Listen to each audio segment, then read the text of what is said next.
Oyebi eloko nyonso tokozela yango me tanangwe kokakaka. Kalate tozo leka na parole de Dieu pour le deuxième jour. Et na lingi na ibisa yo que okozala pressé ya kokende te.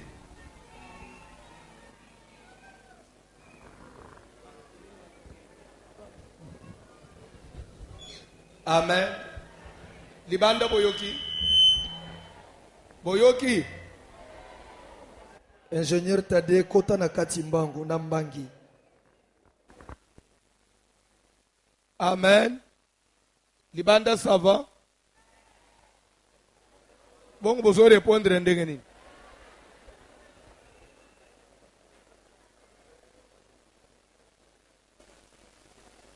Dans notre temps, tozo kendena ko profiter to présenter quelques bapaya bazaka tinabiso.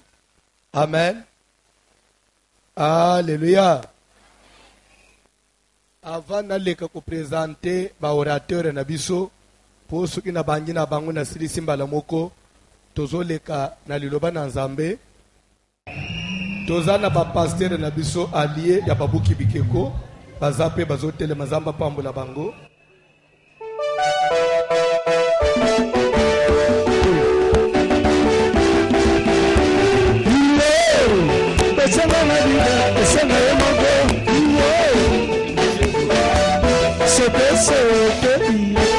Ils sont une grande délégation et Kambamina pasteur Pablo Baswe Nzamba pambola bango nyonso basali na Nzambe bazofanda. Si vous êtes aussi pasteur et que vous s'annoncez quitter, peut-être pesa ki ombote okote le matu yamba boda Yesu basali na Nzambe pe bazalia vous êtes pasteur telema peto yamba yo. Si vous êtes là, Nzambe apambola bino. Amen. Na banza nazo mon équipe moko eza na premier baluko en face na ngaya babenga kabango les amis de la RTVH. Basambela na ACK ya Kalembelembe te na ACK PT des églises différentes, mais basala club na bango ils soutiennent la RTVH. C'est ce qui fait que ndenga bazawana bafuti babis baloué babis mitukeza après manifestation sokoza na makaro bango bazana ngwana bateka ngona 1500 francs pendant les 7 jours ufanda kandili masine nini soki campagne ici ozo matabis ofele ou présenter comme pendant 7 jours. Bazala anabiso ils font beaucoup bazo telema toyamba bango na kombonesu les amis de la RTVH. C'est une grande délégation dirigée par Papa Nabiso Dona Zamba Pambulaye na banza bazaka kawate bazati na Brazzaville. Ils suivent les enseignements de Voici l'homme et ils soutiennent ça même financièrement. Zamba kende na bino musique. C'est un grand club bazana makambo bien. Amen. Et comme tu n'as point que Hollande RTVH, aussi matanga au bengi bande ko bakenda aba assister peyo ou se retrouver en famille. Zamba pambola bango. Ils sont là depuis hier, ils seront avec nous jusqu'à la fin. Amen. Je crois ba équipe mususu to présenter au fur et à mesure qu'on est en train d'avancer. Ce que tozo bande au présenter ba orateur na biso nazo banda directement na premier orateur oya intervenir qui hier oya intervenir qui kitoko makasi mutu nyonso azaki convaincu pe mutu nyonso asepela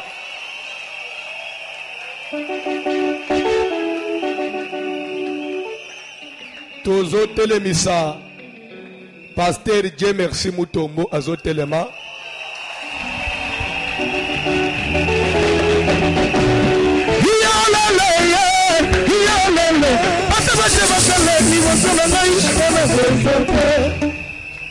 atamboliye mon côté atamboli na maman atamboli na maman Maman, il y a pasteur Dieu merci à Zo Telema. Il y a m'a payé.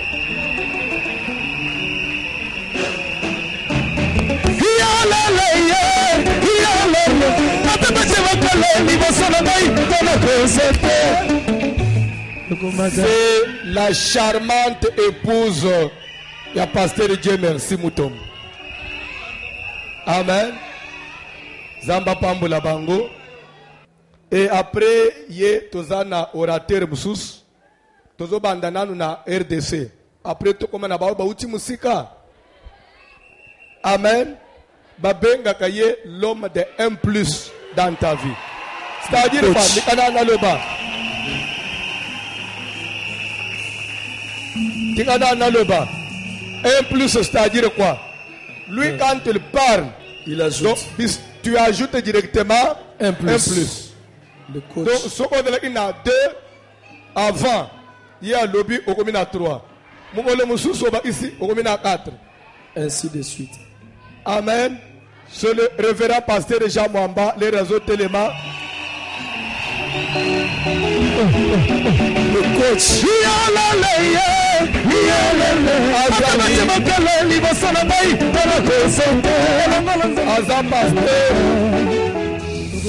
Aza pasteur, il y a ACK, 13e rue. Ce n'est plus échangé. ACK limité, 13e rue. Amen. Atambouliye mon côté. Tambouli na maman. Maman. Maman. Moi aussi naye. Moi aussi à pasteur Jean. Aza andoya moi aussi nanga. Maman Mimi. Il y a pasteur Jean maman. Ah bon?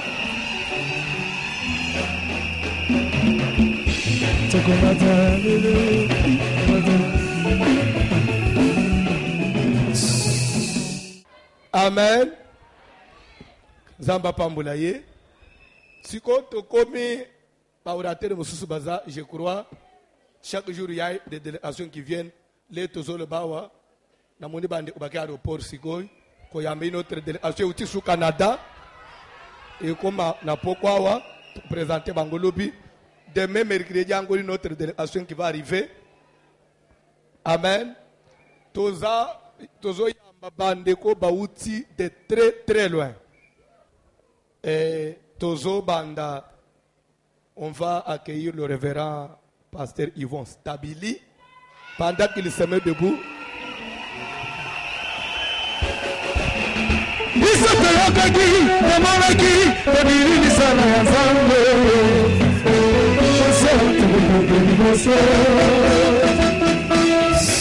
Je crois, c'est un homme bien. Il est marié. Prochainement, il a une femme et 4 enfants. Et il a une grande église. Et beaucoup aussi de responsabilités. Comment on a à Yawa, d'ailleurs, même l'air de Sololaki, na pasteur Pierre Poto Utanana, pasteur Pierre Lobaki, toi et Bissé, n'habitez pas qu'on dit, ma pousse que, Adana Moussalaming.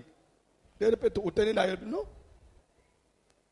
Nazo répondre na nous te boutique langata na sambeli. Sambeli pe asololi pe na mwasi na ye, sa femme lui dit oui, to sambela ba sambeli. 2 jours après ma bengi so balubi nzamba ndimi. Yakenda en Afrique. Amen. Je crois peut-être à la prochaine édition papa na ya mulimo pe akoya. Il parle aussi très bien et il prophétise aussi. À prophétiser, à lobby, à Kati, à Tunio. Est-ce que ça a du sens? Ça veut dire quoi? Si ce que j'ai dit, ça n'a pas de sens, réponds-moi. Yo mo olobi non papa, ça a du sens. Amen. Alléluia. Sauf que, dans mon île, papa, les pasteurs assemblés, bande, accent na bango ya ba Québécois. Il faut mettre ça dedans. Je crois, même il y a pasteur Pierre, lorsqu'il parle français, des fois il y a des choses que moi je ne saisis pas. Les Québécois, leur accent c'est. Il faut mettre ça dedans. Ils parlent seulement comme ça. Amen. Et Anabilo Umsus, Babenga Ganandenga Nabang. Amen. Lokola boulangerie banga babenga boulangerie te. Babenga pénérie. Je vais à la pénérie, na boulangerie. Amen. Donc il faut mettre ça dans nango. Toko mettre ça dans nango. Pour faut bande okende pe Québec. Hein? Toko mettre ça dans nango. Faut un jour bande okende pe Québec. Même soko landi premier ministre en ada période yakiao na francophonie. Bolande kit. Il parlait ndenga zo lubawan. C'est ça le français de Québécois. C'est leur accent. Chaque peuple a son accent. Amen. Mais il parle bien. Beaucoup attendre ye. Zamba pambula yo.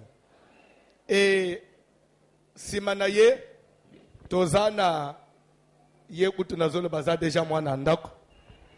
Est-ce qu'il faut le présenter? Hein? Oyebiete. Pasteur Pierre Mukandila, les réseaux téléma.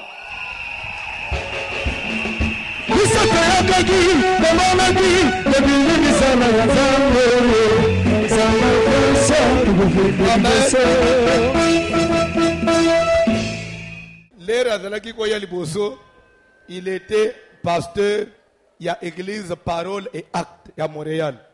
Maintenant, il a changé d'identité. Il n'est plus pasteur. Il y a église, parole et acte. Il est maintenant le représentant légal d'une grande communauté. Oyebabengi CCPV. CCPV. Amen. Amen. Ce qui veut dire Centre chrétien parole vivante. Centre chrétien parole vivante.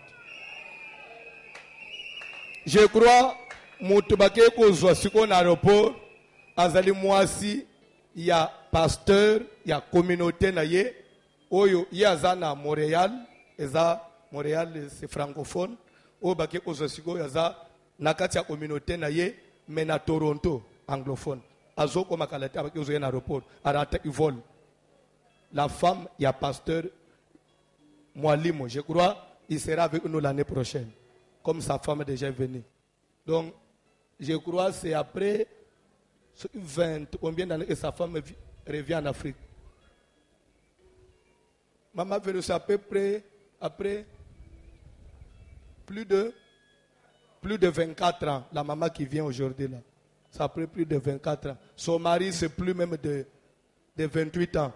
Ouais, il y a en Afrique. Mais il est congolais. Mais il est congolais ça là. Zamba pambula yo. Pour te perdre temps mingite, tozoleka na orateur ya mukolo alelo. Chaque jour ubanda ozalaka surprise. Ngamoko mnasa lesuni. Na se présenter. Muta se présenter yemo. Ezala awap. Bon, na se présenter ngayoy.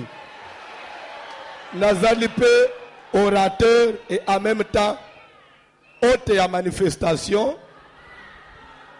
Kombo nanga pasteur François Mutombo.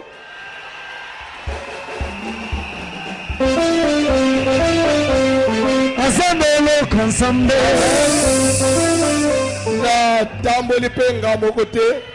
La tamboli na maman. Ah, na yaba gende le ozala kozela. Amen. Obongoli na motema mesongi esilite. Songi yeso atanga nguli sumute. Oh ya bien. OK, maman Mimi Mutombo zo telema.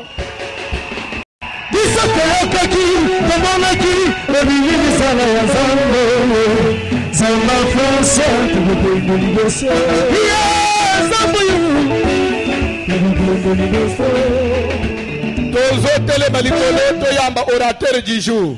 Une information que j'avais pour toi. Les tozo préparer manifestation, prophétie Bimi peut insister et l'objet que chaque orateur na intervention Dieu va déverser une grâce particulière. Penzamba ba ici lobi boy. À la fin de son intervention, il a une déclaration à faire du collège à l'église. Puis le collège à Bananazam. Amen. Les retours invités orateur et à Mukolo, c'est le pasteur Pierre Mukandi, les réseaux pour Sana. Todo betele Yesu maboko.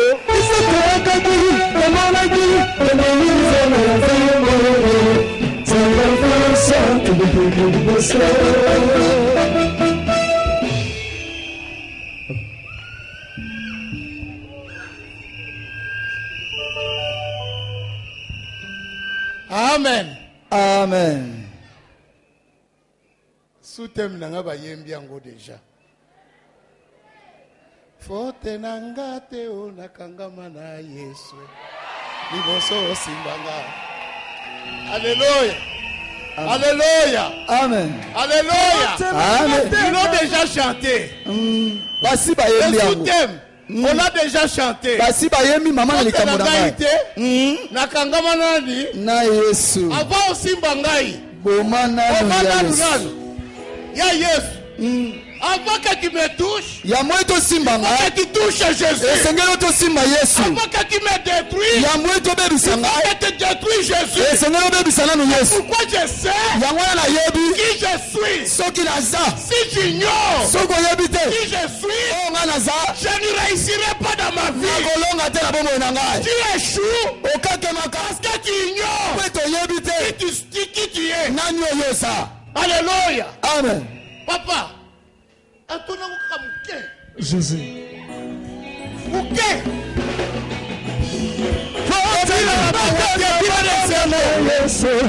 Nikosa makasi esimba bomoi nanga avosimbanga omanani ya Yesu avosimba aseka omanani ya Yesu avosimba mbongo nanga omanani ya Yesu soko bombiyo simandeleginga likolo ya kombo nanga mbakisa kombo elombo banalengisaka kasi nakobanga te nazalaka na nzamba kasi nakobanga te nazalaka na nzambe bandoki bayebi yango bayaka na butu bakutaka ngai byabende Yesu kati na nga akomisa ngai nzambe ata banyama na nzamba bango mpe bayebi yango.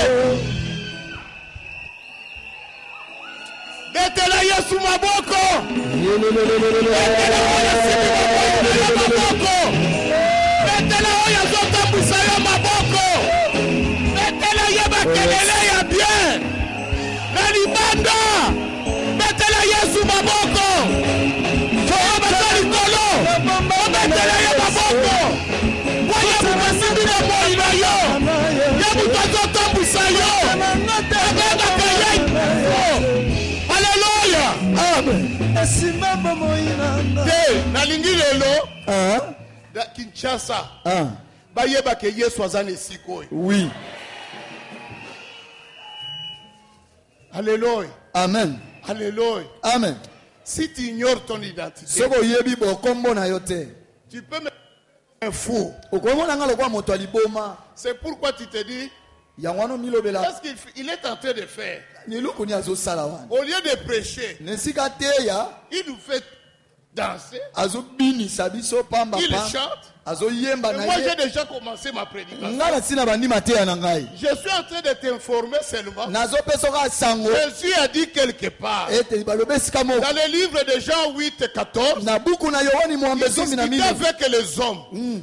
Il les a dit, Alobi na bango. je sais d'où je viens Na yebi epai wapi na uti. et je sais où je vais. Pe na yebi epai wapi na Si tu ne zoke. sais pas d'où tu viens, Soko yebi te siko et tu ne uti. sais pas là où tu vas, Oyebi te siko zo kende. tu vas échouer dans ta vie. Okokakema na bomoi na yo. C'est pourquoi au lieu que tu t'attaches, Yangwana na sika tu itomika. t'éloignes. Ozomeke musika. Parce que tu ignores Po toyebi te. qui tu es. Nani oyo ozali. Boyoki ngate. Boyoki ngate. Nalingi tobeta maboko ya bien. Kinshasa yeba ke Yesu azawa. Kinshasa yeba ke Yesu atelemi awa. Kinshasa simba bababoko. bayoka kelele na bino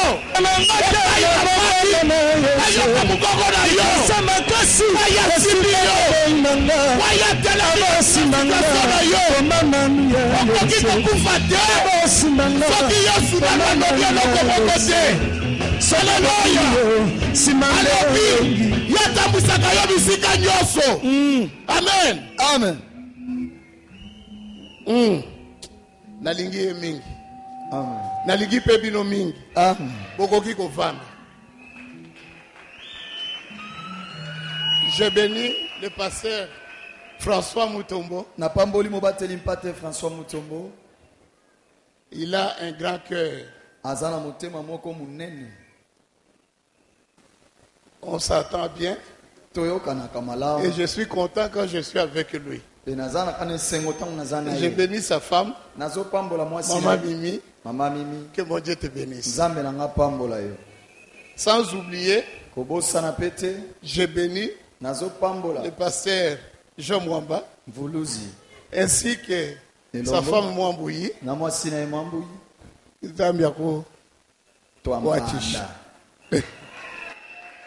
Amen. Amen. Je bénis le pasteur Dieu merci. Dieu merci. Il est très gentil, très charmant. Avant de le connaître, j'ai connu son grand frère. Des fois, je confonds les deux noms. Et je bénis sa femme. Que mon Dieu te bénisse. Amen. Vous savez ce que nous déclarons devant la chair. Il ne faut pas qu'on parle n'importe comment. Même tout ce qu'on a dit ici, si tu étais avancé à cause de la parole, sache-le que tu viens de s'aimer. Sache-le que tu viens de changer ta position. Change-le que ton identité a changé. C'était en 2009. J'avais dit une parole.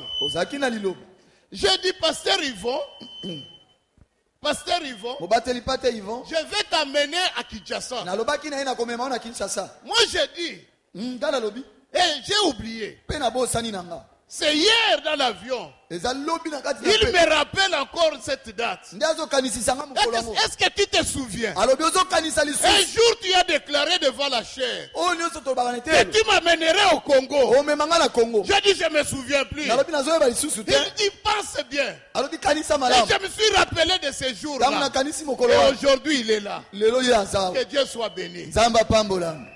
Il est là au Congo. Alléluia. Amen. C'est pour dire à quelqu'un ce soir, si tu acceptes ce que Dieu te dit, ton identité changera.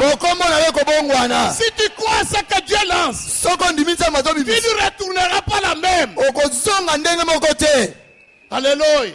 Amen. Alléluia. Amen. Que personne ne te trompe. Personne ne peut déterminer ta vie. Personne ne peut dire qui tu es. Premièrement ce soir, je vais t'apprendre une chose. Il peut arriver que tu t'ignores qui tu es.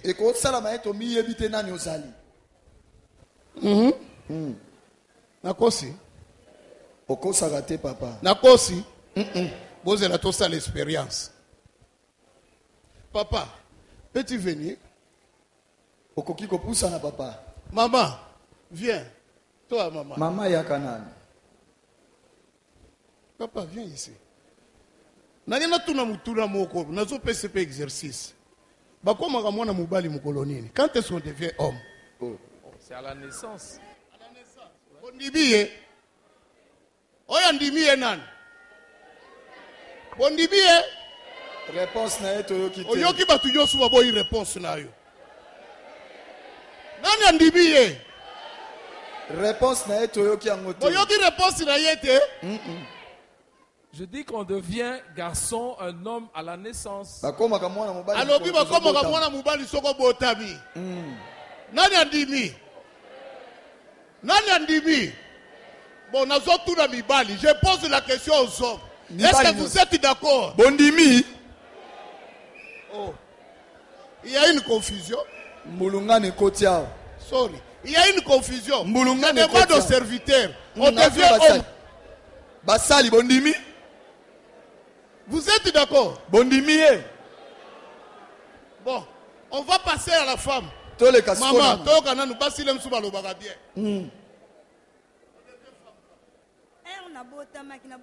Déjà moi aussi. Ba maman bondimi eh. Bandimi na bango peyote. Boke no vanda ba papa. Tout le monde a refusé les réponses. Mais moi je vous dis, ils ont dit vrai. Toi tu ignores qui tu es. On est homme le jour qu'on est né. Parce que Dieu t'a créé homme. Tu ne deviens pas homme demain. Maintenant si tu ignores que tu es déjà homme, comment peux-tu réussir dans ta vie? Tu vois ton problème. C'est pourquoi il y a certains hommes. Quand la femme dit, si tu es homme, gifle-moi. Et toi tu gifles. On t'a piégé.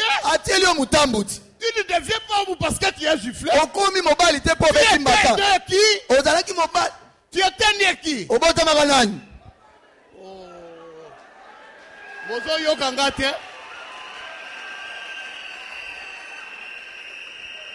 Bozo yo kangate boboyi. Tu étais né homme quand? Depuis la création, Dieu t'a créé homme. Tu portes cette identité. L'identité d'être homme. Donc quand tu as 2 ans, tu es homme. À 1 an, tu es homme. À 1 mois, tu es homme. À 3 ans, tu es homme. Même à 14 ans, tu es homme. Parce que Dieu t'a créé homme.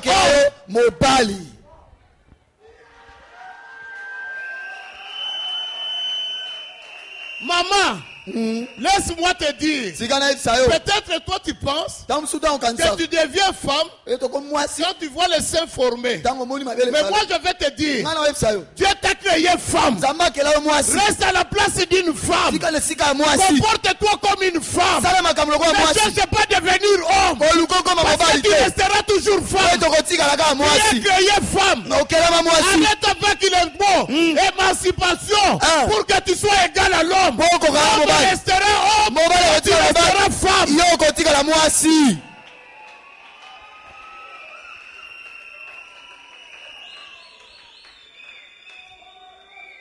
À chacun son identité. L'identité nous sert à ce que les gens puissent connaître qui je suis. L'identité fait que je sois différent des autres. Ah, tu n'as pas compris. Oyokinga bien te. Na lobi identité. Et pesa kaboke sedina yona oyaza pembeni na yo. Tokoki kobota ma papa moko. Mais na onzamba chena kati na ngai. Tokoki ko sala pena bokesani. C'est ça. Je vais expliquer en français pour mon frère Yvon. On peut naître dans la même famille, même père, même mère. À cause de la semence que Dieu a mis en moi, je peux être différent de toi. C'est beaucoup de choses aussi. C'est pourquoi je dois connaître qui je suis.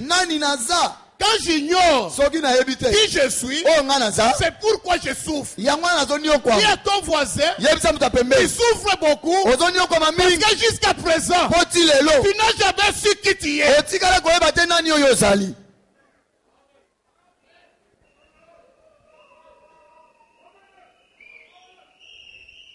C'est ainsi, un jour Jésus, il marchait dans la rue. Il a vu un figuier. Jésus, quand il a vu le figuier, Jésus s'est approché. Il croyait qu'il allait trouver le fruit. Parce qu'il avait vu le figuier. À cette période que le figuier ne pouvait pas porter les feuilles, mais le figuier donnait une image que les fruits étaient sur l'arbre. Jésus regarde. Il dit, pourquoi cet arbre confusion. Dis à ton voisin confusion. Mais dis à ton voisin confusion. Maman l'obité, c'est confusion. Quand on a la confusion d'identité, on ne sait pas réussir dans la vie. Ce qui détruit un homme, c'est la confusion d'identité. C'est comme ces filles donner une image qui n'était pas la leur. Et quand Jésus s'est approché, Jésus, qu'est-ce qu'il fait? Il lance une parole. Jamais cet arbre portera de fruits. Parce qu'il donne une fausse identité.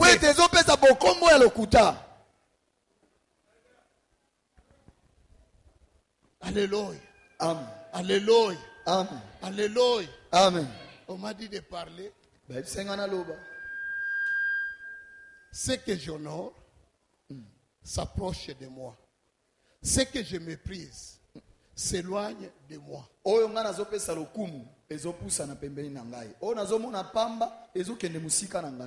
Il y avait une famille. Ils habitaient à Bethléem.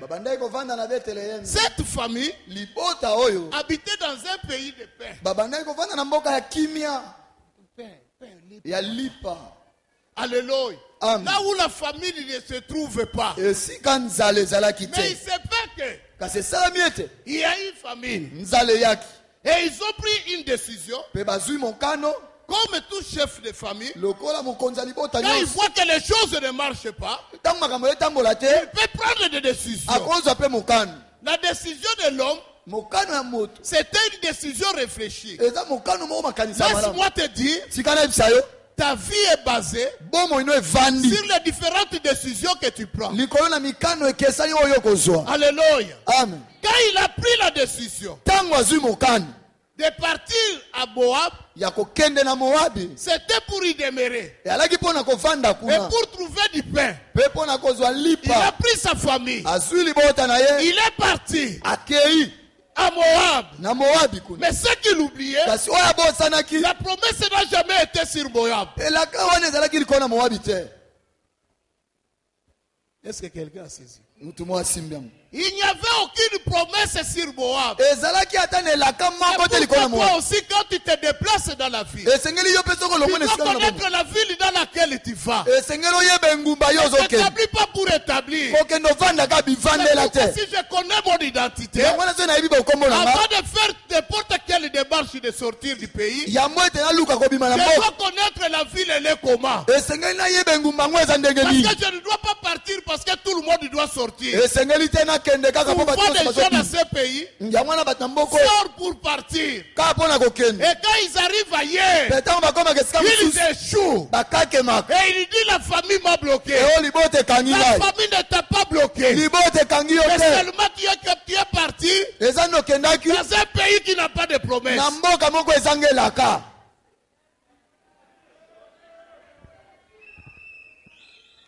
Alléluia.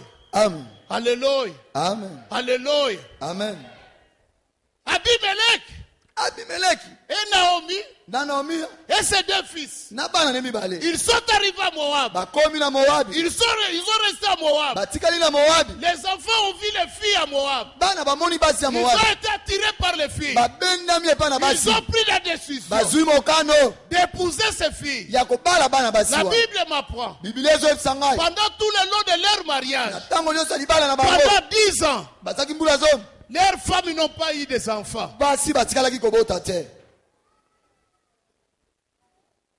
Nous avons dit, si tu t'éloignes de Dieu, Dieu fait quoi? Il te méprise. Laisse-moi dire à quelqu'un, je porte une identité. Ce n'est pas parce que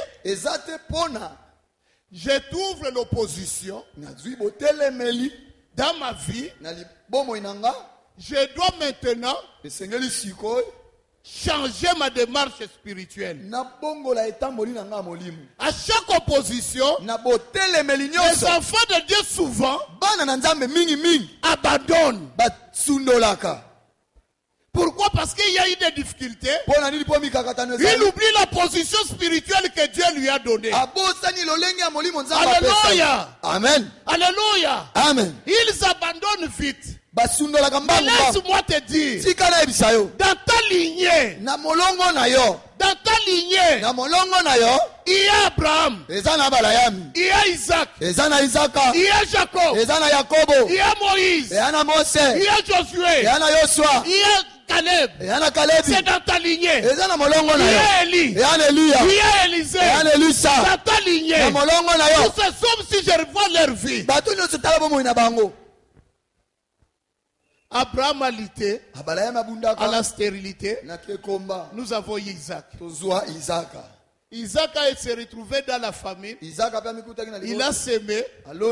Là où l'économie ne demandait pas de s'aimer, il a semé, il est devenu puissant.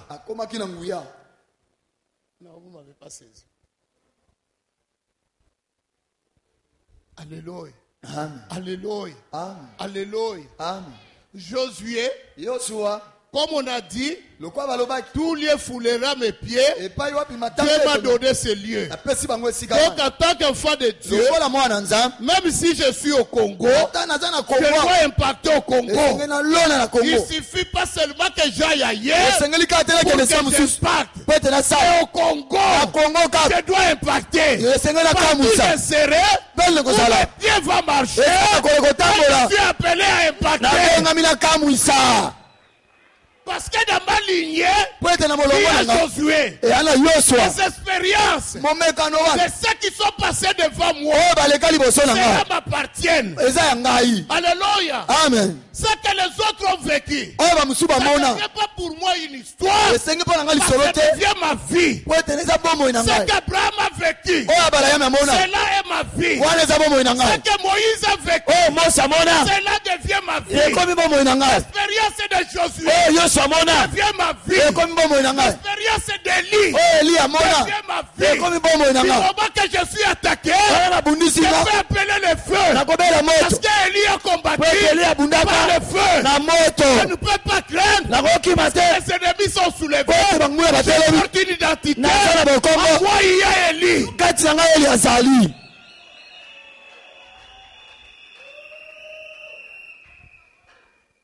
J'ai une identité. J'ai une identité. Ces jeunes couples n'ont pas eu d'enfants. Ils n'étaient pas dans une terre de promesses. Quelle surprise qu'ils ont eu. Papa est mort. Les deux enfants sont passés. Mais une chose grave que je vais dire à quelqu'un ce soir. Naomi la mère, quand il parlait à ses belles filles, elle leur parlait de Dieu, de son Dieu, de son Dieu, de son Dieu. Ruth le voyait par rapport à ce qu'il était à Bethléem. Mais Naomi elle-même, dans la confusion d'identité, elle ne se voyait rien. Mais Ruth la voyait d'une autre façon. Laisse-moi te dire, je ne peux pas être confus de mon identité. Parce que l'esprit qui est à moi, ce n'est pas un esprit du diable, mais c'est l'esprit de Jésus. Vous ne m'avez pas saisi. C'est Jésus qui vit à moi. Alléluia. C'est Jésus qui vit en moi. Jésus ne sème jamais la confusion dans la vie de quelqu'un. Si tu as la confusion, cela ne vient pas de Jésus. Cela vient de notre personne. Parce que son esprit ne peut pas s'aimer la confusion.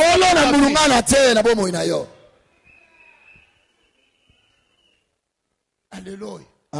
Ruth a compris que si je m'attache à cette femme, je ne porterai pas cette identité. Ruth était bloquée dans tout. 10 ans de mariage, sans enfant. 10 ans de mariage sans victoire. 10 ans de mariage humilié. Or le mariage, c'est un lieu de partage. C'est un lieu d'honneur. C'est un lieu de bonheur. Quand on se marie, c'est pour qu'on devienne riche. On ne peut pas se marier pour s'appauvrir. Si tu te maries et que tu deviens pauvre, pose-toi la question. Est-ce que c'est ça le vrai mariage? Ah, pambola Yesu. Amen. Pambola Yesu nanu. Betele maboko malamu. Betela ye maboko malamu.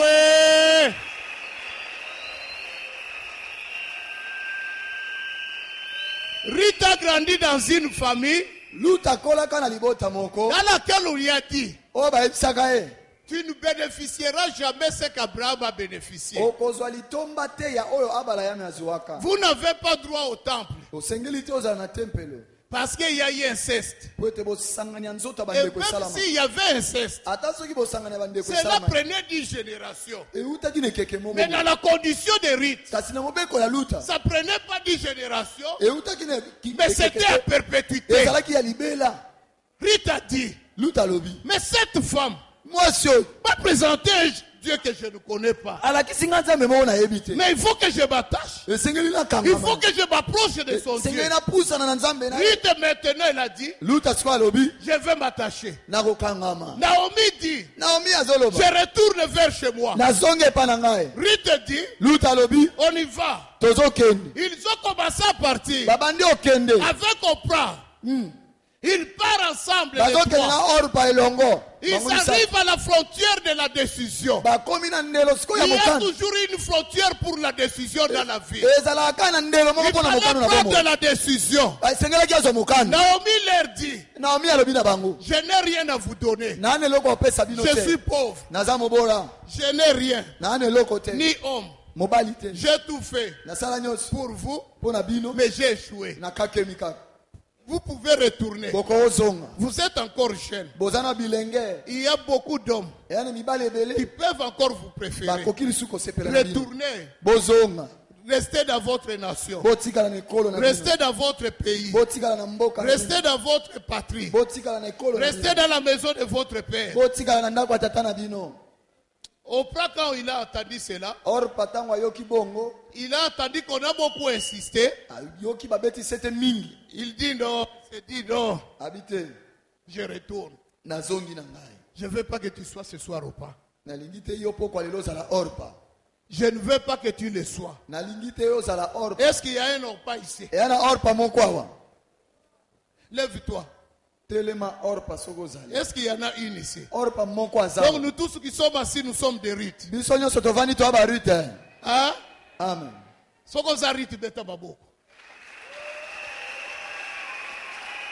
Beta maboko bien.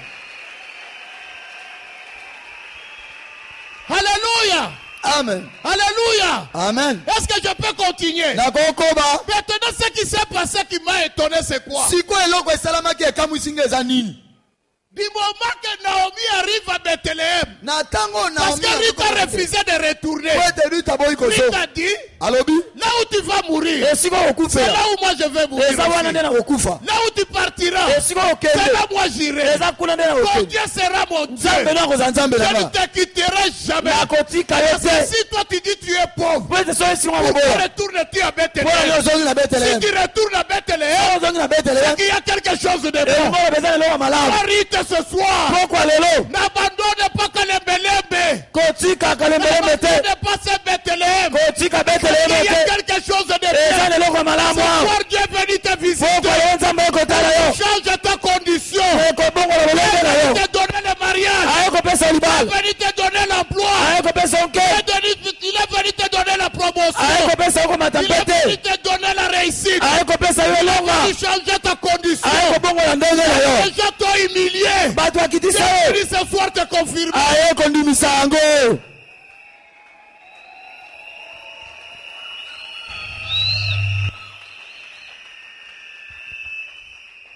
Bien-aimé, ceux qui s'approchent de Dieu Dieu les honore. Parce que tu t'es approché de lui, Dieu doit t'honorer. Comme tu es venu ce soir, tu as manifesté ton amour envers Dieu. Tu t'es attaché à lui. Tu as loué l'autobus pour Dieu. Tu as donné une chaise pour Dieu. Tu as donné l'offrande pour Dieu. Laisse-moi te dire un secret ce soir. Un jour, moi et toi, on mangera au Canada.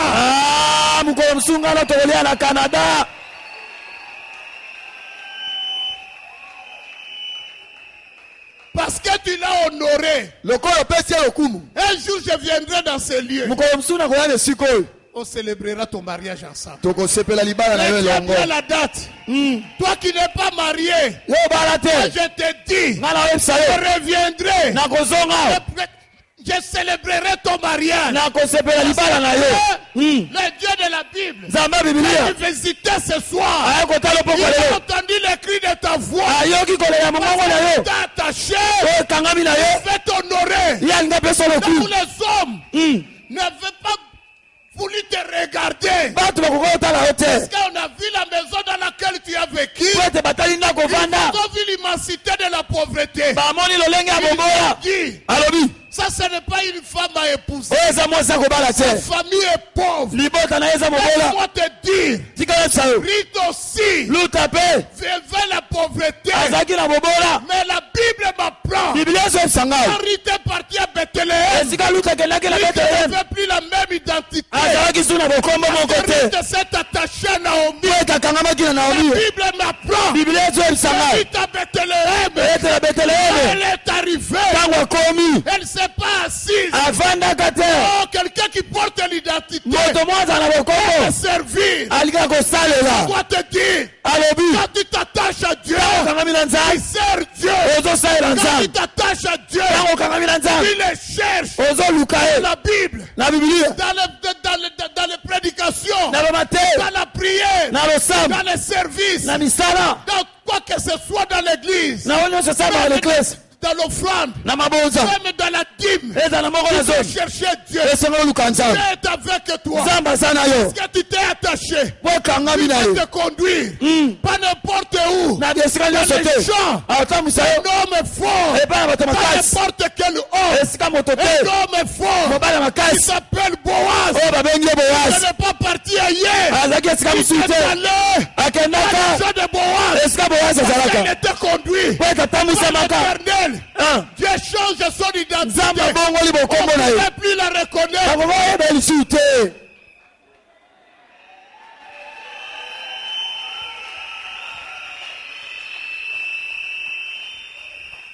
Est-ce que je peux parler? Est-ce que je peux parler? Quand j'ai l'identité, vous savez, quand nous descendons à l'aéroport, je vais vous expliquer des situations.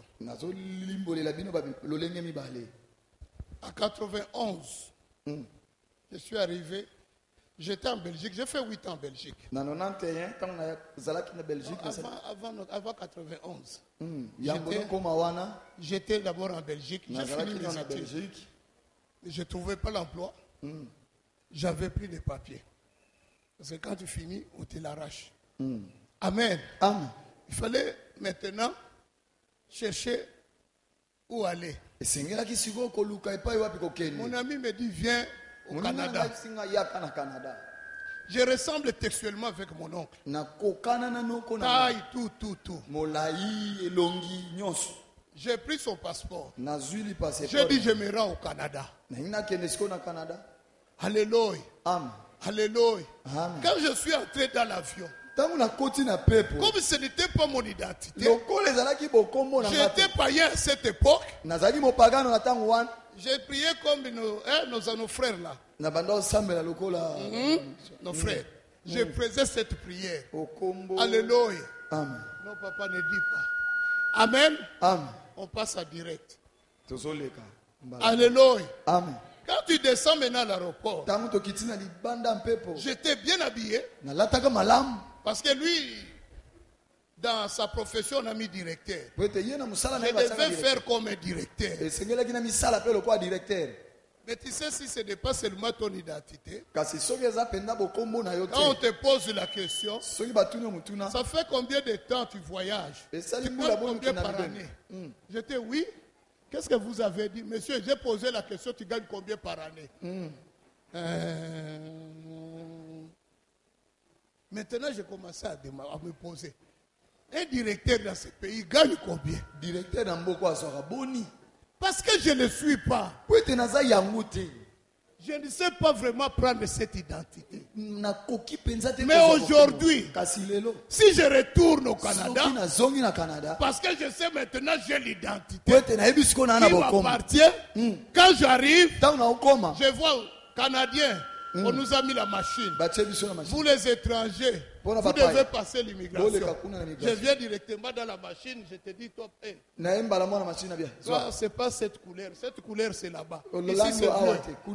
Ici c'est bleu. Je fais entrer mon passeport, je fais entrer le papier là, je prends et puis je pars. Sans inquiétude. Pourquoi? Parce que c'est mon identité. Je n'ai pas peur, je ne cherche pas à savoir comment ça va se passer. Parce que je porte quoi? L'identité. Rite aussi, quand elle est arrivée à Bethléem, quand elle avait déjà rencontré le Seigneur, au moment qu'elle a proclamé, je veux ton Dieu, c'est qu'il a accepté le Dieu de qui? De Naomi. Le Dieu de Naomi est devenu qui? Son Dieu. En elle, elle avait qui? Le Dieu de Naomi. C'est pourquoi quand elle est arrivée dans les champs de Boaz, elle ne pouvait pas travailler comme une étrangère. Elle travaillait comme l'enfant du pays. Parce qu'elle portait l'identité. Ainsi les femmes qui étaient à côté. Laisse-moi dire aux gens qui sont toujours à côté. Vous avez toujours l'habitude. Qu'est-ce qu'il veut lui dire? Aouti na Naomi, Baouti na Moab. Elle ne s'occupait pas. Elle dit je porte déjà l'identité.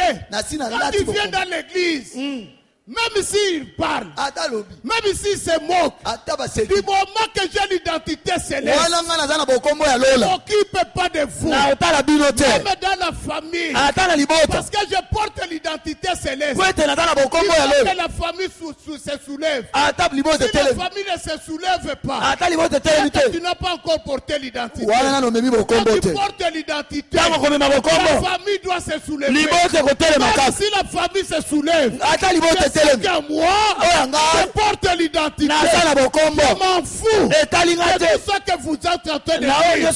Parce qu'à moi, c'est Christ qui règne. À moi, c'est la victoire. À moi, c'est la richesse. À moi, c'est la puissance. Je n'ai pas peur de tout ce que les hommes disent. C'est ce que les hommes disent.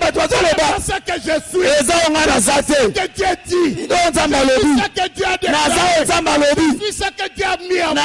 Je suis ce que Dieu pense de moi. Je suis ce que Dieu a manifesté.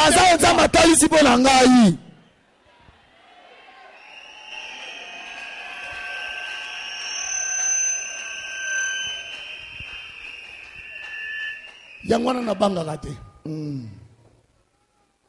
Pote na ebi na za nani. Na sa unzamba chena kati nanga. Amen. Yangwana pena kopia kate. Ba misusu baza identité wana te po ba kopiaka. Copiage. Alléluia. Amen. Tu copies. Tu as l'identité copiée. Ozana bokombo moko mekola. Yangwana balba boye. Baba lingala no makasi. Amen. Quand tu es pasteur, tu es pasteur. Tu ne peux pas copier l'identité de quelqu'un d'autre. Si Dieu t'a appelé pasteur, il t'a appelé pasteur. Alléluia. Amen. Ne te fais pas TD Jakes. TD Jakes. Lui, il a son cachet. Toi aussi, tu as ton cachet. Parle comme Dieu t'a appelé à parler. Manifeste ce que Dieu a mis en toi. Ruth a compris l'identité qu'elle portait. Vous savez, l'ennemi fait faire quoi? Fait nous retarder dans la vie. L'ennemi a retardé la vie de Ruth. Ruth était appelée depuis sa naissance femme de Boaz. Mais l'ennemi l'a retardé avec quelqu'un d'autre. Pendant 10 ans au fêlé.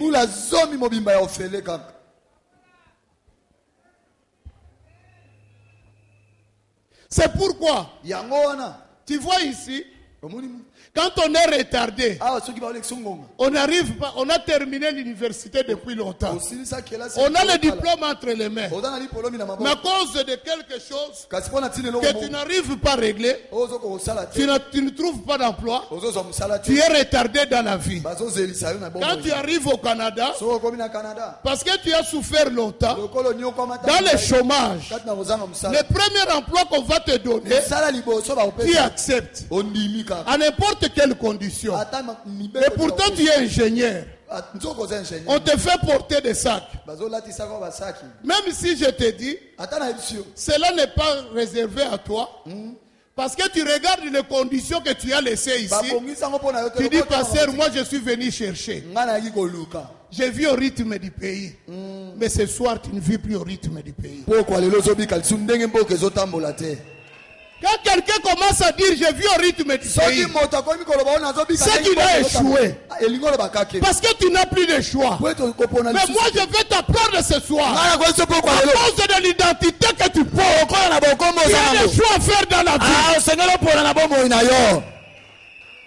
Ah, tu n'as pas bien compris. Je vais te dire, tu as des choix à faire dans la vie. Quelles que soient les conditions que l'ennemi peut me donner, quelles que soient les conditions que je peux vivre dans ma vie, j'ai des choix à faire. Il y avait un homme qui s'appelle Joseph. Dieu l'avait élevé. Dieu lui a donné la prééminence devant ses frères. Un jour, ses frères ont crié, en les jetant dans la pluie, ils auront la vie sauve. Alléluia. Amen. Mais laisse-moi te dire, quand je porte une identité, même quand les gens veulent ma mort, Dieu interviendra. Les gens cherchaient la mort de Joseph. Mais Dieu intervient. Dieu le sort du puits. On amène Joseph. On le vend. On sacrifie leurs frères. On les vend comme esclaves. Quelqu'un qui avait la liberté, il devient esclave. Il se retrouve dans la maison de Potiphar.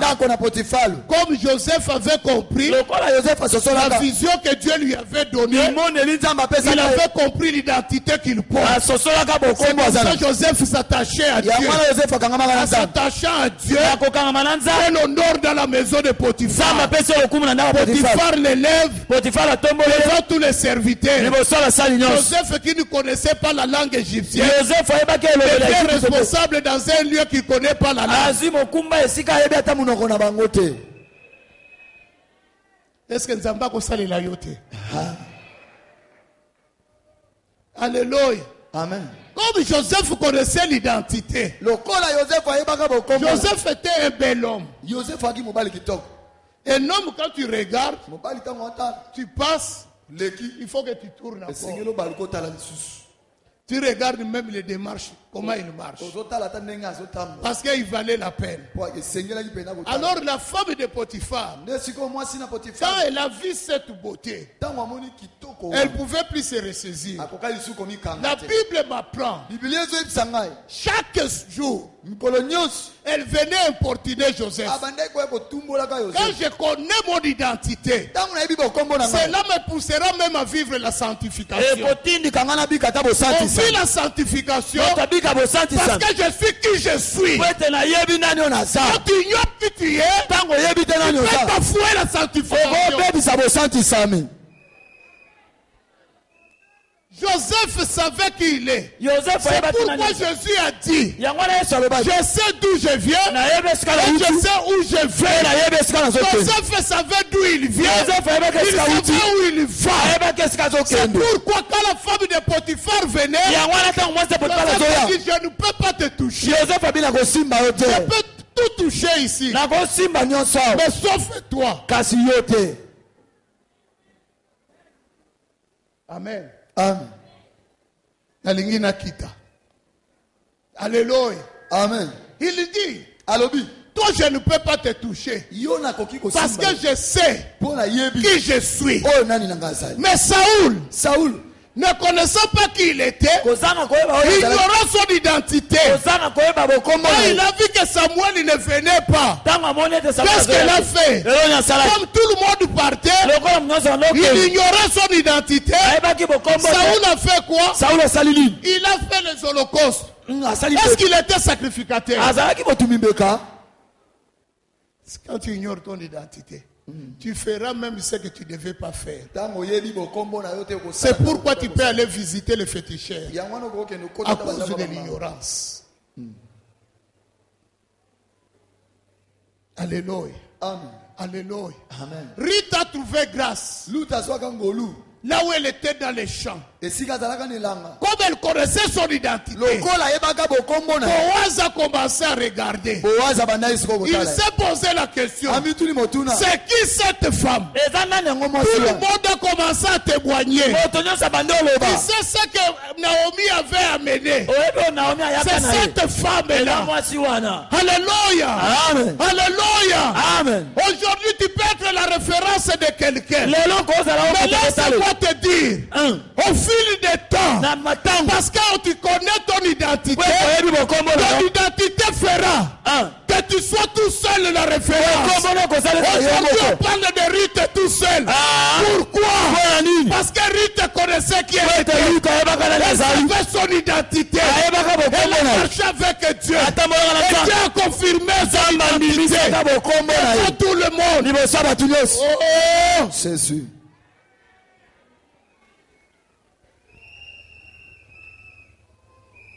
Il y a un prophète dans la Bible. Je vais terminer par là. Ce prophète, il craignait Dieu. Mais quand tu connais aussi ton identité, tu dois savoir, même si je m'attache à Dieu, j'ai des avantages et des privilèges. J'ai des droits. Il ne faut pas parce que tu t'attaches à Dieu nous puissions lire qu'il craignait Dieu. Mais il y avait des créanciers qui n'ont pas si honoré. Parce que la Bible dit, ceux qui s'attachent à Dieu, Dieu les honore. Mais cet homme s'attachait à Dieu, mais ne savait pas régler ce qui était comme pauvreté. Or, il avait le plein pouvoir de finir avec la pauvreté. Il était entrepreneur, mais il ignorait qu'il était entrepreneur. Après sa mort, je ne veux pas que ce soit pour toi. C'est pourquoi ce soir, je veux que toi aussi tu deviens entrepreneur. Alléluia. Sa femme a crié. Elle n'a pas crié chez n'importe qui. Comme son mari était attaché à Dieu, sa femme a crié auprès de l'homme de Dieu. Elle crie auprès d'Élisée. Elle dit, ton serviteur craignait Dieu. Et nous avons des créanciers qui sont venus prendre les enfants. Maintenant, Élisée lui dira, Cathy, dans ta maison, 0 fois 0 égale 0. Dieu ne peut rien multiplier s'il n'y a rien. Il faut quelque chose pour que Dieu multiplie.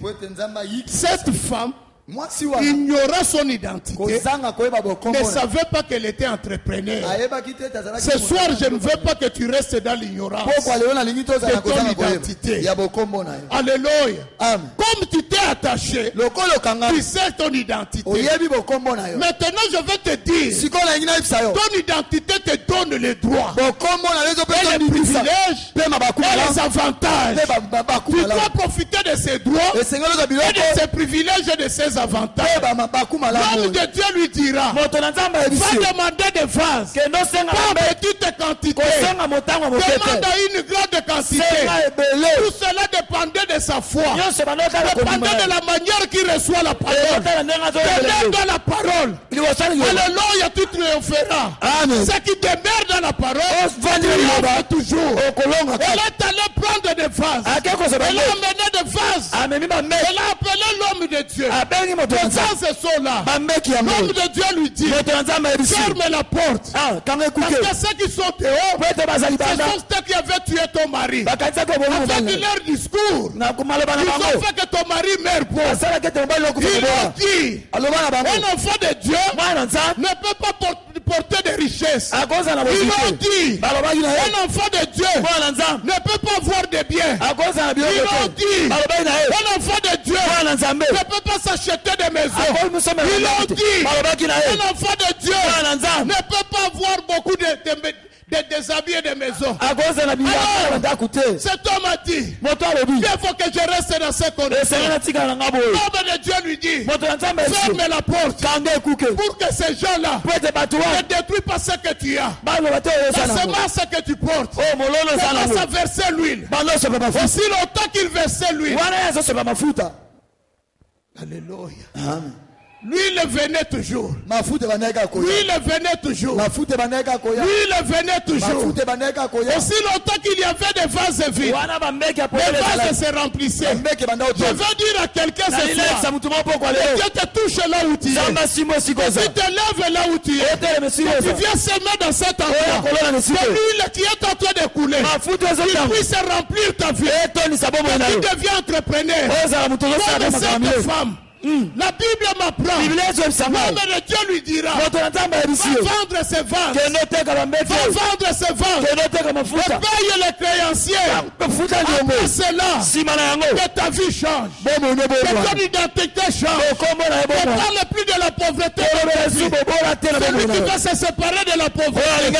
Celui qui veut se séparer du chômage. Il s'approche avec son offrande. Je vais lui imposer la main cette fois. Approche-toi vite. Je t'invite de t'approcher. Prends ton offrande. Viens ce soir. Qu'on te pose la main. Que ta condition change. Je sais que Dieu t'a créé pour que tu réussisses. Je sais que Dieu t'a créé pour que tu changes d'identité. Ce soir, Jésus est venu pour que ton identité change. Approche-toi. Celles qui veulent devenir des entrepreneurs. J'ai parlé des entrepreneurs. Amen. Ceux qui veulent construire. Ceux qui veulent bâtir. Approchez-vous. Je ne détermine pas le montant. Viens avec tout ce que tu as. La foi qui te déplace jusqu'ici va changer ta situation. Que Dieu te bénisse. Que Dieu te bénisse.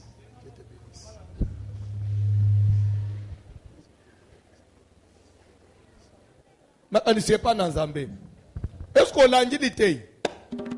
Est-ce qu'on l'a dit? Petem balobinin et loko nyos otombo la kanavi na yo et loko ane osalenini e kokangama na yo et loko nyos o detestak et yo linga kate et loko ane osalenini e ke musika na yo. Amen. Amen. Oyebi na vie ndengo tambula aboy bande pe ko sepele na makamwa minene bande pe ko rêve que un jour ofanda na batu minene atandenge nini ekokoma ekokomela yo. Amen. Oyebi Joseph abande ko rêve nini atombomi aza grand Suka fanda na Pharaon. Me bande kona ye. Kaka. Ndandoto apamba. Yo tombo mayo. Bafuka melakiye.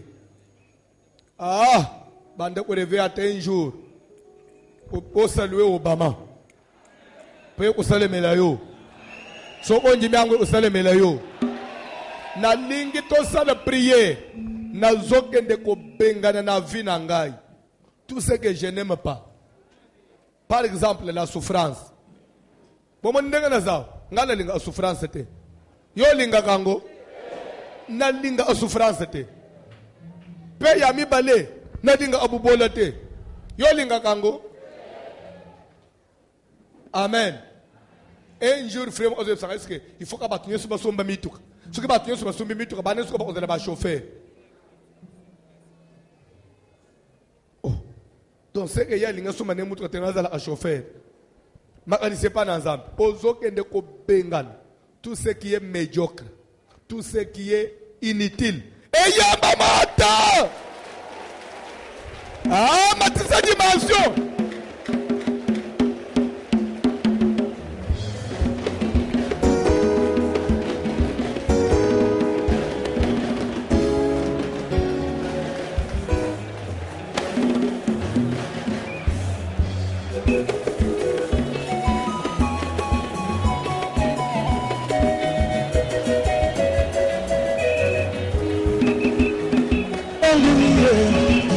Hakuna mwingine shaka pangawa baba kuyalo mambo inapita zema dariwa baba kuyomba Fais-le prier.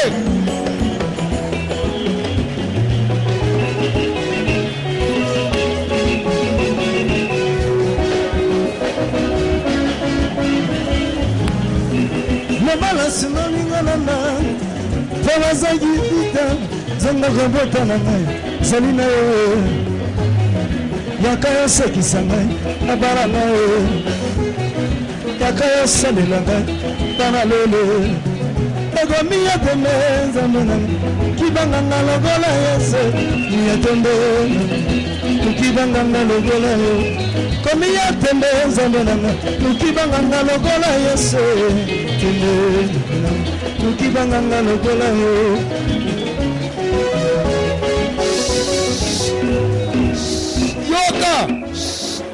Yoka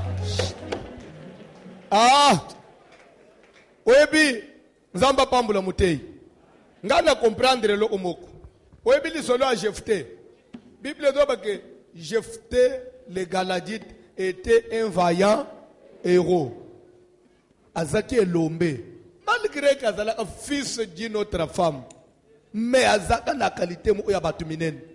Atabande ko babundisa kiye. Akende ki ofanda na pays de Tob avec les gens de rien, mais il vit na yete. Lui voyait toujours de grandes choses. Un jour, bande ko bazongela kiye. Bien aimé na vie faut ko bunda pona ko bonga. Ngana zole ba ke kalembelembe bisoto ko mata. Bisoto ko bonga. Yo pelo banga pena ko bonga. Na ministère na yo pe mata. Na ba frère na yo pe mata. Na c'est pour cela yoka conseil na zo peso. Désormais ko bandelelo soko zo tambula na nzela ko talaka na sete. Tala alikolo. Il faut marcher tête haute. Faut pas marcher tête inclinée comme ça. Non. À partir d'aujourd'hui, il faut regarder. Amen. Tikanzamba sala quelque chose déjà na vie na yo. Naza na besoin aucun de ko bengana. Vie à souffrance. Suki batu musuba ko souffrir na mukili. Ba souffrir na bango. Mais yo te. Amen. Alléluia. Oui, bien vie. Il y avait un homme riche. Zaché. Donc, ça commence par un homme riche. Donc, écoutez un peu l'identité d'une personne. Il y avait un homme riche. Et de l'autre côté, on dit, il y avait un pauvre Lazare. L'identité d'une personne commence par un pauvre. Non, moi je ne veux pas être du côté de Lazare. Amen. Amen. Et la Bible dit, le pauvre Lazare désirait se rassasier des miettes. Écoutez le désir d'une personne. Se rassasier des miettes. Voilà un peu ce qu'il aspirait aux miettes. C'est pourquoi il demeurait toujours pauvre. Est-ce que toi tu vas aspirer aux miettes qui tombent de la table des riches? Jamais. Au contraire, les gens doivent manger ce qui tombera de ta table. Ah, que la gloire de mon Dieu bouge ta vie maintenant. Benga na souffrance na vie na yo. Le puissant de Jésus, souffrance que de musika. Maladie, bien maladie, mutalanga. Tu as passé piment dans le puissant Christ de Nazareth. Le feu de l'éternel, le feu de Dieu, le feu de Dieu, le feu de Dieu, le feu de Dieu.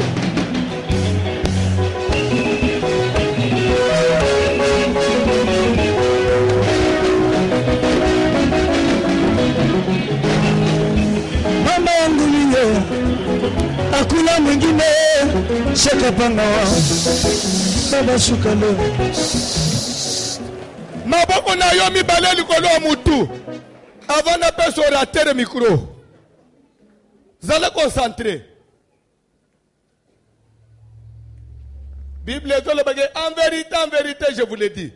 Si 2 personnes ou 3 sur la terre s'accordent, s'accorder veut dire se mettre d'accord sur un point, s'entendre. Si maintenant tu es dans la vie avec moi, mets tes mains sur ta tête. Tu vas faire une prière. Amen. Avec les 2 mains sur la tête. Tu vas faire une prière. À partir de ce soir, tout ce que je déteste, tout ce que je n'aime pas, comme moi par exemple, je n'aime jamais tomber malade. Toi, tu aimes être malade tout le temps? Qu'à partir de ce soir, la maladie s'éloigne de toi. Amen. Ozobele la monte kota na nzoto na eloko nyos yo lingaka te mais ba imposer yo yango il faut bima, ça doit s'éloigner de toi. Joseph pendant kutama na boloko c'était une vie imposée. Et pour votre information, ce que je déteste s'éloigne de moi. Joseph détestait la prison. Malgré dans la prison, chef dans la prison, mais il va voir quelqu'un. Il lui dit, lorsque tu seras heureux, souviens-toi de moi. Parle à ma faveur à Pharaon et faites-moi sortir de cette maison. Car je n'ai rien fait. J'ai été enlevé du pays des Hébreux. Et ici même, je n'ai rien fait pour être mis dans la prison. C'est comme pour dire que, malgré il était là, mais il n'aimait pas rester là. Atalelo nazane loko te, menalinga ka view ya kozanga te. Il faut un jour nabima na vie wana. Joseph faisait qu'on rêvait un jour dans la libanda. Ndoto na ye ya bumwane ko kisama. A trouvé que prison zotika ngana retard. Bobi misanga libanda makambu na lotaki na bumwana eko kisama. Bien aimé otanga classe pambate. Osiki na quand même na ba projet moko ba ambition moko boy. Ba ambition na nazo imposer au vie mususu. Lelo komi ko bika libanda ba ambition na yo. Nani a imposer au vie oy. Monte kota na nzoto et traverser.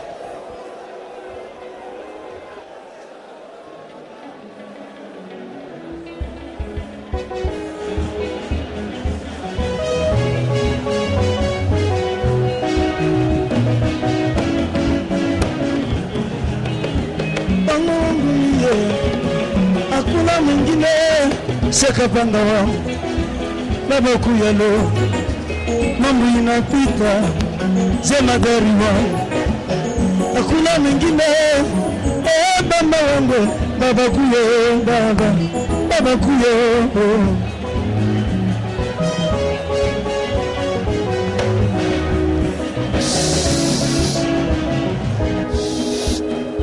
Reste concentré. Garde la position. Avec tes mains sur la tête. Reste concentré. Vous savez, souvent moi j'ai toujours comparé les hommes de Dieu. Catalyseur. Oui, catalyseur. Totanga suki na course ya chimie suki nini. Arene na de ozo bien besos. C'est chimie, hein?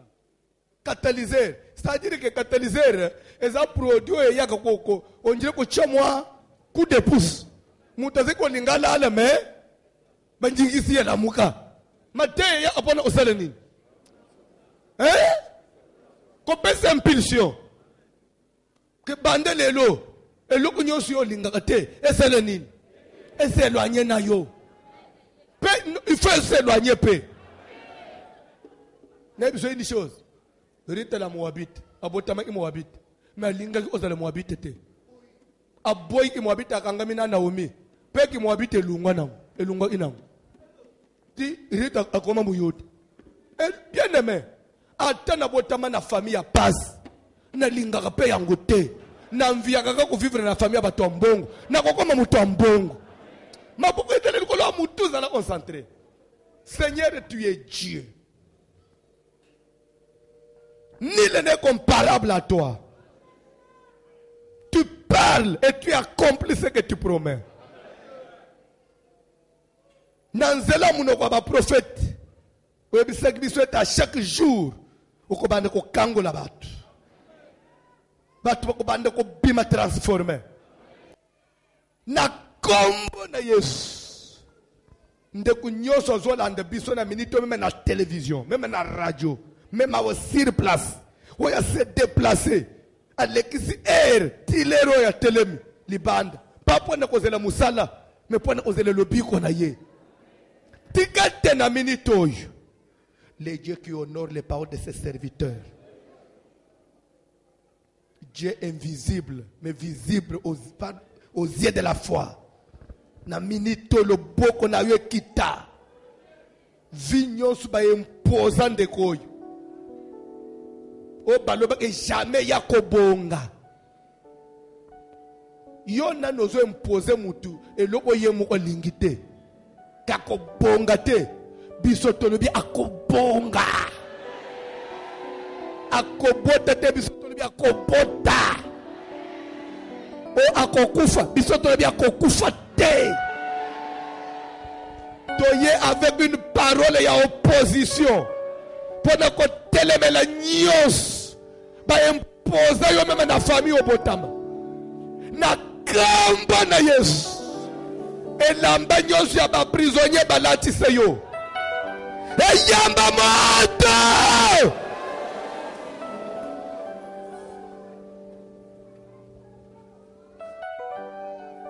Yamba moto.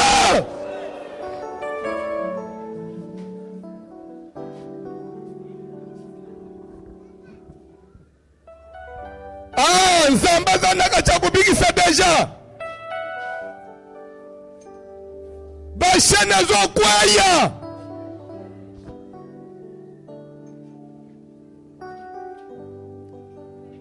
Bandoto mabe ezo kende musika na yo. Bandoto abibembe.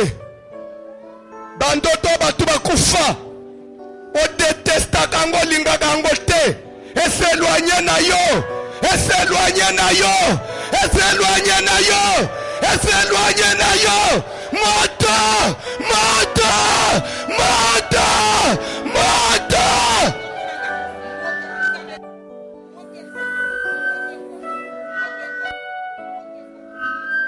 Libulu nyosu bachayo. Libulu nyosu bachabo zina yo. Na pokwa ya lelo. Na pokwa ya lelo. Misala na ya sakwa.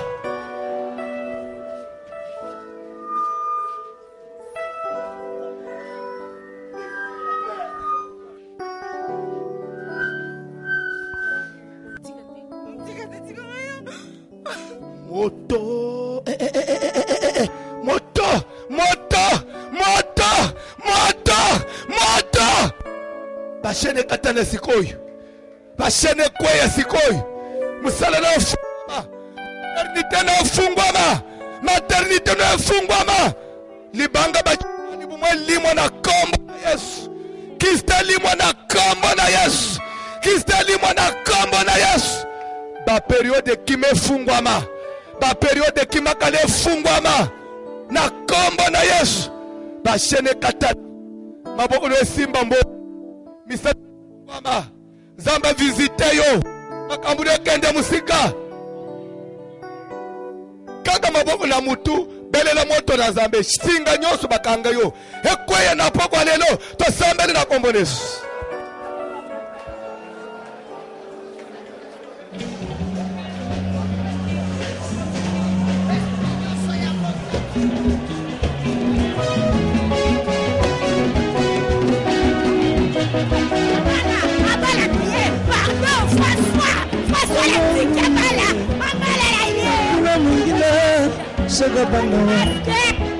Baba shukale ambuye napita jema dariwa akuna mwingine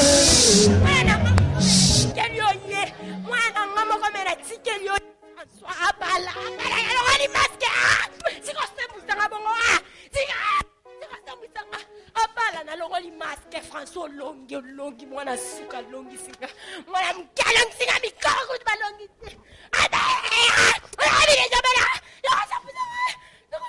nazo sambusa yo nazo sambusa papa ndoki yo na atataleko esina tiki na longo ni maske elongi mabena lati saye ba mona ete tika ya pona libela ba mwana ye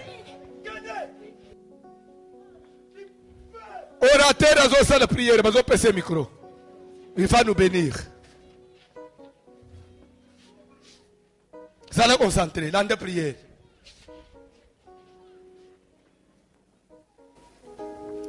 Amen. Zamba Pabola Bino. Rit azalaki mutu oyo akokaki kokota na tempelo ya Nzambe te. Nzambe akutani na Rit. Afungoleli Rit ba porte. Akmemi ye ne sika oyo makita kokoma. Sika ya Boaz. Grâce au Rita zwaki na mabele ya Boaz. Grâce wane koma ya yona pokwa lelo. Bipai nyoso ko nyata. Epesa mela yo. Nyoso yoko simba. Ekoma ya yo. Maloba nyoso ko bimisa. Eko kisaba. Ko banda lelo. Pote yo porte identité ya Nzambe. Yesu alobaki na figuier. Lokola yo zali na mbuma te. Okauka. Yesu alobi ndenge ya lobaki na figuier. Yo po zali na kapasité. Ya konyata. Ya koloba. Na bao nyoso bakangi yo na singa. Basinge katama. Lelo to telemeli stérilité. Oyo nyoso ezali stérile na kati ya vie na yo. Ezala na kozwa, ezala na kobota, ezala na mayele, ezala na ba voyage, to ye ko bukango na kombo na Yesu. Bozuye kota na vie na yo. Epai batu bakanisa ki ke ba commission na suka. Ndege ba tionaki Joseph. Pona bango basi bakundaki Joseph. Nzoka nde Joseph. Lokola zalaki na identité ya Nzambe, vie zalaki ko continuer. Alléluia. Tindege ba komisaki na ndako wa Potifar. Naza ko yebisa na butu ndako wa Potifar eza terminicité. Yango na Joseph lokola yebaki ke vie zo continuer, akokende mosika aboyaki ko simba mwasi ya Potifar. Na poko ya lelo lokola yopo longi oboyi ko simba mwasi ya Potifar. Nzamba komisio musika. Place oyo okanaki okoma oyo nado simba te osimba bamboko oyo nado tambola te otambola oyo nyoso motema na yo lingaka ekokisama libalo oyo kanaki nasa kodeklare na kalembelembe bana nyoso bakobala mbulu oyo na mbulu ezoya bakobala bisika wana na kombo na Yesu.